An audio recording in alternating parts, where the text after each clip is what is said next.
Good morning students. अपन chapter 2 ही continue कर रहे हैं हमारा इंडियन इकोनॉमी से related.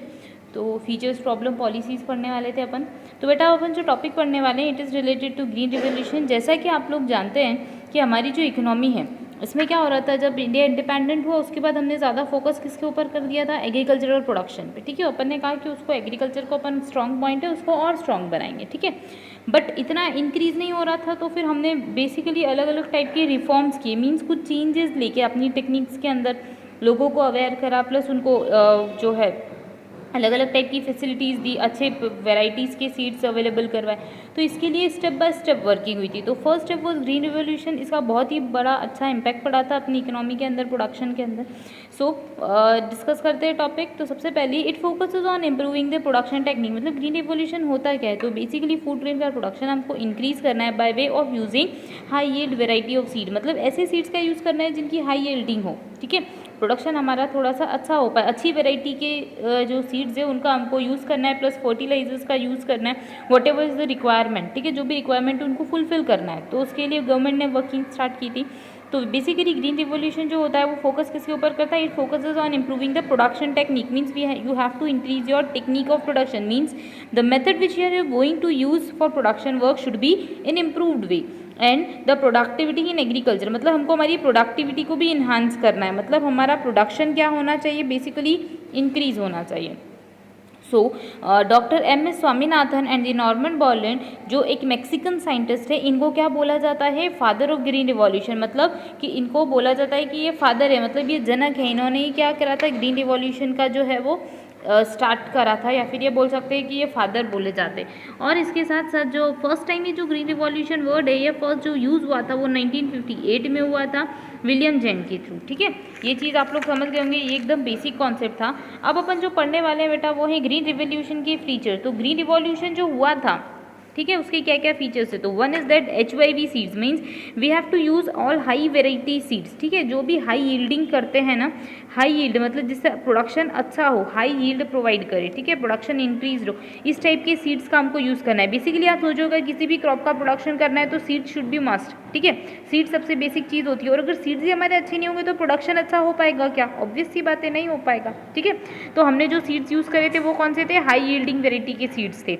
Next we can say कि वाटर सप्लाई। आपको सबसे पहली चीज़ ये पता होनी चाहिए, there should be sufficient water supply. ठीक है, फॉर प्रोडक्शन वर्क। तो जब भी आप प्रोडक्शन करते हैं, कल्टीवेशन करते हैं फार्मर्स लोग, ठीक है, तो उनके पास प्रॉपर सफिशिएंट वाटर सप्लाई होना चाहिए। मतलब वाटर की अगर शॉर्टेज आ गई तो फिर आप क्या, आपका प्रोडक्शन प्रॉपर हो पाएगा कि, इट वुड नॉट अप्रोप्रिएट।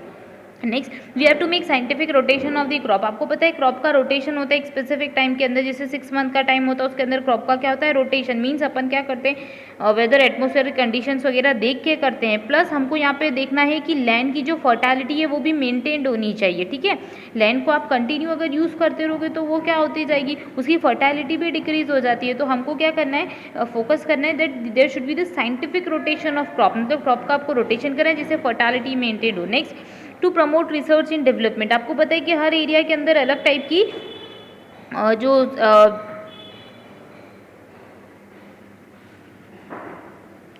अलग टाइप के फीचर्स होते हैं लैंड के, सॉइल के। तो उसके अंदर हमको प्रमोट करना है कि there should be the proper research and development, की कौन सी लैंड फर्टाइल है, कौन सी लैंड का किस टाइप का प्रोडक्शन करने के लिए बेटर होती है, इसके ऊपर अपन को फोकस करना है। Next, expansion of the minor irrigation works. ठीक है, जो भी माइनर लोग जो इरीगेशन कर रहे हैं उन सबको हमको क्या करना है, एक्सपेंशन करना है, उनको इंक्रीज करना है। ठीक है, नेक्स्ट नंबर पे वी कैन से कि मिनिमम सपोर्ट प्राइस। तो सिंपल सी बात है कि मिनिमम सपोर्ट प्राइस जो है वो एडवांस में ही अगर आप बता दोगे सीजन के अकॉर्डिंग, ठीक है, तो वो आप लोगों को क्या करेगी, बेनिफिट प्रोवाइड करेगी कि ओके एटलीस्ट हमारी क्रॉप का प्रोडक्शन होता है तो मिनिमम हमको इतना प्राइस तो एटलीस्ट मिल सकता है। Next is the training and workshop. आपको फार्मर्स लोगों को क्या करनी है, प्रोवाइड करनी है ट्रेनिंग्स, प्लस उनको टाइम टाइम पे वर्कशॉप प्रोवाइड करनी है, जिसके थ्रू वो क्या हो जाए, वेल अवेयर हो जाए कि that what type of techniques, what type of conditions they are going to face, और उन कंडीशंस में उनको कैसे, उन कंडीशंस को कैसे ओवरकम करना है। अगर एडवर्स होती है तो what decision they should taken. ठीक है, उनको क्या डिसीजन लेना चाहिए इसके बारे में उनको वर्कशॉप के अंदर प्रॉपर नॉलेज मिल जाएगा। नेक्स्ट, सर्विस सेंटर्स प्रोवाइडेड होते हैं जो बेसिकली सर्विसेज प्रोवाइड करते हैं रिलेटेड टू इक्विपमेंट्स। आपको इक्विपमेंट देने हैं, प्लस आपको अगर कोई नॉलेज चाहिए तो वो आपको देना है। ऐसा गवर्नमेंट स्टेप्स लेती है जिसके टूवर्ड्स क्या होता है, फार्मर को परफेक्ट नॉलेज मिल सकता है। जो कम नॉलेज वाले लोग हैं प्लस या जिनको प्रॉपर नॉलेज नहीं है, तो आप लोग अब बेसिकली ये जो प्रोग्राम था ना, it is related to the awareness, ठीक है। लोगों के बीच में अवेयरनेस भी होनी चाहिए। आपको काम करना आता है but you should do the work in a way so that your efficiency should be best. आपकी एफिशिएंसी अच्छी होनी चाहिए। काम तो हर कोई करता है but work should be efficient enough, मतलब आपकी कैपेबिलिटी, आपका इनपुट आउटपुट रेशियो प्रॉपर होना चाहिए। इसी के ऊपर अपन ने फोकस किया था कि यार प्रोडक्शन शुड बी मस्ट। हमारा आपको पता है कि इकोनॉमी में 70% लोग जो थे वो एग्रीकल्चर सेक्टर पर डिपेंडेंट थे बट प्रोडक्शन इतना नहीं हो रहा था। तो what was the reason behind it? तो लोगों के बीच में अवेयरनेस होनी चाहिए, लोगों को नॉलेज होना चाहिए, रिसर्च होना चाहिए, उनको साइंटिफिक मेथड्स पता होनी चाहिए, क्योंकि वो लोग ट्रेडिशनल वे यूज़ कर रहे थे एंड ट्रेडिशनल वे जो होता है वो इतना एनहांस नहीं कर रहा था उनके प्रोडक्शन को। That's the reason behind it. Next, हमने जो भी एग्रीकल्चरल प्रोडक्शन किया था ना, we have to do the marketing of that particular thing. हमको उन सब की क्या करनी थी, मार्केटिंग करनी थी, so that the required product जो भी प्रोडक्शन हो रहा है it could be easily reach to the customer या डिजायर्ड पर्सन। जो भी पर्सन डिजायर्ड है उनको क्या हो जाए, वह उस चीज़ की नॉलेज मिल सके कि दैट हमारी इकोनॉमी में भी इस टाइप का प्रोडक्शन होता है, इस वे के थ्रू भी प्रोडक्शन हो सकता है। So these were the features. ये कुछ फीचर्स थे जिसके अंदर अपन ने पढ़ा कि क्या क्या ग्रीन रिवॉल्यूशन के फीचर्स थे। बेटा अब अपन पढ़ते हैं अचीवमेंट्स के बारे में कि ग्रीन रिवॉल्यूशन आ तो गया, तो क्या इससे कुछ अचीवमेंट हुआ था क्या, क्या हमारी इकोनॉमी को कोई बेनिफिट हुआ था क्या? तो अभी अपन कुछ पॉइंट्स पढ़ेंगे जो अपन को बताएंगे कि अगर ग्रीन रिवॉल्यूशन जो था वो अच्छा हुआ तो उसके पीछे क्या रीजन थे, पर अगर कभी कोई चीज़ फेलियर हो जाती है तो उसके पीछे के रीजंस भी पढ़ेंगे। तो अपन ग्रीन रिवॉल्यूशन के अचीवमेंट और फेलियर पढ़ते हैं। तो very first is self sufficiency. बेटा सेल्फ सफिशिएंसी मतलब क्या होता है, आप जब भी आप किसी चीज़ का प्रोडक्शन करते हो then you should make a production in a specific quantity that you can self sufficient. मतलब आप कम से कम इतना प्रोडक्शन तो कर लो कि आपको इकोनॉमी में इंपोर्ट करने की ज़रूरत ना पड़े, ठीक है। They should not be the lump sum production. Lump sum production नहीं होना चाहिए, ज़्यादा क्वांटिटी में नहीं होना चाहिए, बट एटलीस्ट आपको इतना प्रोडक्शन करना है दैट आपकी वांट जो है नॉर्मली वो सेटिस्फाई हो पाए, ठीक है। तो फर्स्ट जो टारगेट था या फर्स्ट जो अचीवमेंट था वो ये कि that we got self sufficiency. मतलब हमने ग्रीन रिवॉल्यूशन के अंदर देखा कि इंडिया में जो फूड ग्रेन का प्रोडक्शन था उसने क्या करी, एक तरीके से सेल्फ सफिशिएंसी क्रिएट करी। इसके थ्रू इकोनॉमी का भी क्या हो गया हमारा साइमल्टेनियसली डेवलपमेंट, जस्ट बिकॉज हमको इंपोर्ट कराने की ज़रूरत ही नहीं पड़ रही थी। अब हम सेल्फ सफिशिएंट थे, हमने अपने लिए प्रोडक्शन कर लिया था। नेक्स्ट इज दैट कि increase in agricultural production. Simply we can say कि जो फर्स्ट फ्रेज था ग्रीन रिवॉल्यूशन का, मतलब फर्स्ट फ्रेज में आप लोगों को पता है कि अपन ने किसके ऊपर ज़्यादा फोकस किया था, वीट के ऊपर, राइस के ऊपर, ज्वार के ऊपर, बाजरा के ऊपर, मेज के ऊपर, इन सारी चीज़ों के ऊपर अपन ने प्रोडक्शन किया। तो that production was maximum enough, ठीक है, वो मैक्सिमम था। या फिर उससे एग्रीकल्चरल प्रोडक्शन भी क्या होता जा रहा था, इंक्रीज, क्योंकि अपन ने ये वीट, राइस और इनके लिए जो सीड्स यूज़ करे थे वो अच्छी क्वालिटी के थे, तो मतलब बुरी क्वालिटी के सीड्स नहीं थे, तो उनसे प्रोडक्शन प्रॉपर इनफ हो रहा था। तो एग्रीकल्चरल प्रोडक्शन इंक्रीज हो रहा था, तो इससे साइमल्टेनियसली इकोनॉमी का भी क्या होता जा रहा था, डेवलपमेंट हो रहा था। Next, increase in productivity. बेटा प्रोडक्टिविटी मतलब क्या होता है, एक होता है प्रोडक्शन और एक होता है प्रोडक्टिविटी, ठीक है। तो प्रोडक्टिविटी वुड शो यू कि एक स्पेसिफिक एरिया, जैसे अगर मैं 1 हेक्टेयर की बात करूं या पर हेक्टेयर की बात करूं, तो पर हेक्टेयर में आपका कितना प्रोडक्शन इंक्रीज हुआ, it's known as the productivity. मतलब आपकी जो पर हेक्टेयर की कैपेसिटी होती है उसको अपन क्या बोलते हैं, प्रोडक्टिविटी। तो लैंड की जो कैपेसिटी थी वो भी क्या हुई, इंक्रीज। मतलब पर हेक्टेयर प्रोडक्शन जो हमारा था वो क्या हो गया था, इंक्रीज हुआ था। इसका अपन ने पंजाब में बेनिफिट देखा, प्लस यूपी में अपन ने बेनिफिट देखा। इस चीज़ का अपनों को क्या मिला था, बेनिफिट मिला था। मीन्स अपनी पर हेक्टेयर प्रोडक्टिविटी या प्रोडक्शन जो था वो इंक्रीज हुआ। एक होता है प्रोडक्शन इंक्रीज होना और एक होता है प्रोडक्टिविटी, ठीक है। तो आप लोग समझ गए होंगे प्रोडक्टिविटी मीन्स पर हेक्टेयर जो प्रोडक्शन होता है ना वो रेज होना चाहिए।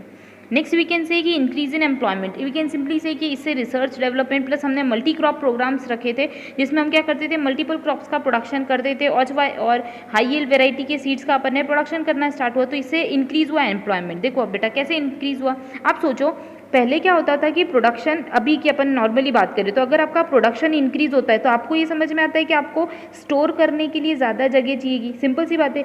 तो साइमल्टेनियसली आपका स्टोरेज बढ़ता है। नेक्स्ट, आपने जो भी चीज़ स्टोर करी, अगर आप ज़्यादा प्रोडक्ट को प्रोडक्शन करोगे तो आप ज़्यादा सप्लाई करोगे। सप्लाई करने के लिए आपको क्या चाहिए, ट्रांसपोर्ट चाहिए, तो ट्रांसपोर्ट भी क्या हुआ, इन्हांस हुआ, ठीक है। तो एक चीज़ को इंक्रीज होने से साइमल्टेनियसली क्या हो गए, बहुत सारे एडवांसमेंट हुए। प्रोडक्शन के इंक्रीज होने से क्या हुआ, हमारा स्टोरेज फैसिलिटी बनी, तो किसी एक पर्सन को अपन ने एम्प्लॉयमेंट दिया वहाँ पे। नेक्स्ट, उसका सप्लाई बढ़ा, तो सप्लाई बढ़ने के साथ साथ हमने मीडिएटर्स को भी इन्वॉल्व किया। तो प्रोडक्शन इंक्रीज होने से साइमल्टेनियसली बहुत सारी सर्विसेज क्या होती गई थी, इंक्रीज हुई थी। तो इससे इकोनॉमी में क्या हो गया, एम्प्लॉयमेंट अपॉर्चुनिटी इंक्रीज हुई। समझ में आया होगा आप लोगों को कैसे हुआ ये, ठीक है। आगे अब अपन देखते हैं कि improvement in conditions of farmer. Simple सी बात है कि अगर आपके पास सोर्स ऑफ अर्निंग इंक्रीज होता है ना बेटा, जैसे ही अपने पास सोर्स ऑफ इनकम या सोर्स ऑफ अर्निंग इंक्रीज होता है तो अपना सिंपल सी चीज़ है एक्सपेंडिचर इंक्रीज हो जाता है।